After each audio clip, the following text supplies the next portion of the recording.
And on her forehead a name was written, Mystery Babylon the Great, the mother of harlots and the abominations of the earth. I saw the woman drunk with the blood of the saints and with the blood of the martyrs of Jesus, and when I saw her, I marvelled with great amazement. Mystery Babylon of Revelation was Old Covenant Jerusalem. In Revelation 18 to 19, we find the story of the impending destruction of the city called Babylon. This is the city where the Lord was slain. Can there be any serious doubt about what city that was? And another angel followed, saying, Babylon is fallen, that great city, because she made all the nations drink of the wine of the wrath of her fornication. This second angel tells us that Babylon has fallen. Babylon. What does Babylon have to do with any of this? The things that we have been discussing are the persecution of the church, judgment against Israel, and the evil of the Roman Empire. Where does Babylon fit into all of this? Babylon is obviously symbolic. It's symbolic of something, but what? A clue as to what Babylon symbolises is given at the end of verse 8 in chapter 14 of Revelation, where it talks about leading the world astray, leading the nations into adultery against God. Who are the only people who could have committed adultery against God? Who? The Jews, of course. When the Lord began to speak by Hosea, the Lord said to Hosea, Go, take yourself a wife of harlotry and children of harlotry, for the land has committed great harlotry by departing from the Lord. See, the book of Hosea deals with this very issue.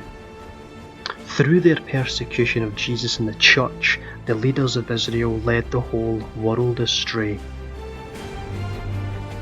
And their dead bodies will lie in the street of the great city, which spiritually is called Sodom and Egypt, where the Lord was crucified. Of course, this has to be Israel. Only Israel has been described symbolically as being spiritually Sodom, called Sodom for their figurative sexual immorality, that is, abandoning God with their uncaring hearts, and here called Egypt for the captivity the leaders had bound the world in. Hear the word of the Lord, ye rulers of Sodom, give ear unto the law of your God, of our God, ye people of Gomorrah. Isaiah 1:10, Jerusalem being called Sodom, and there are many examples which you can look up. I'll supply a link in the description box below where you can investigate this further. Revelation is about the fulfillment of Deuteronomy 32:32, that said, in Israel's last days she would become like Sodom, when the martyrs would be vindicated. For their vine is of the vine of Sodom, and of the fields of Gomorrah.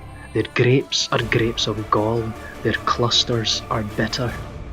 Rejoice, O Gentiles, with his people, for he will avenge the blood of his servants, and render vengeance to his adversaries.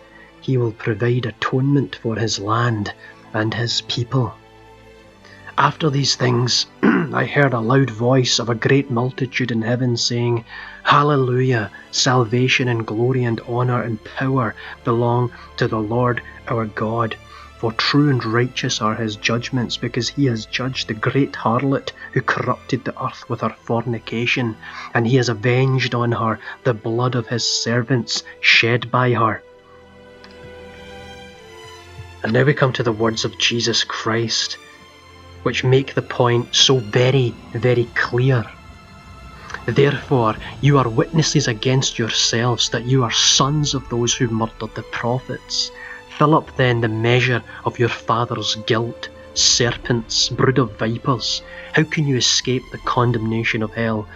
Therefore indeed I send you prophets, wise men and scribes. Some of them you will kill and crucify, and some of them you will scourge in your synagogues and persecute from city to city, that on you may come, all the righteous blood shed on the earth, from the blood of righteous Abel to the blood of Zechariah son of Berechiah, whom you murdered between the temple and the altar. Assuredly, I say to you, all these things will come upon this generation. Now it's here the Christ tells these morally corrupt religious rulers, these Pharisees, these people who have abandoned God, these Israelites who have abandoned God with their uncaring hearts. He tells them that the condemnation, the vindication, that the wrath of God will be poured out upon them, that all the righteous bloodshed on the earth will come upon this generation, those to whom he speaks. And so the point becomes crystal clear. Isaiah likewise said that in Israel's last days she would be like Sodom, but would be judged for her blood guilt. Okay, she would be judged for her blood guilt. The scriptures in Isaiah chapter 3 verse 9 to chapter 4 verse 4, they capture perfectly the reality of the tribulation Revelation describes, which transpired in the 1st century, 66 to 70 AD.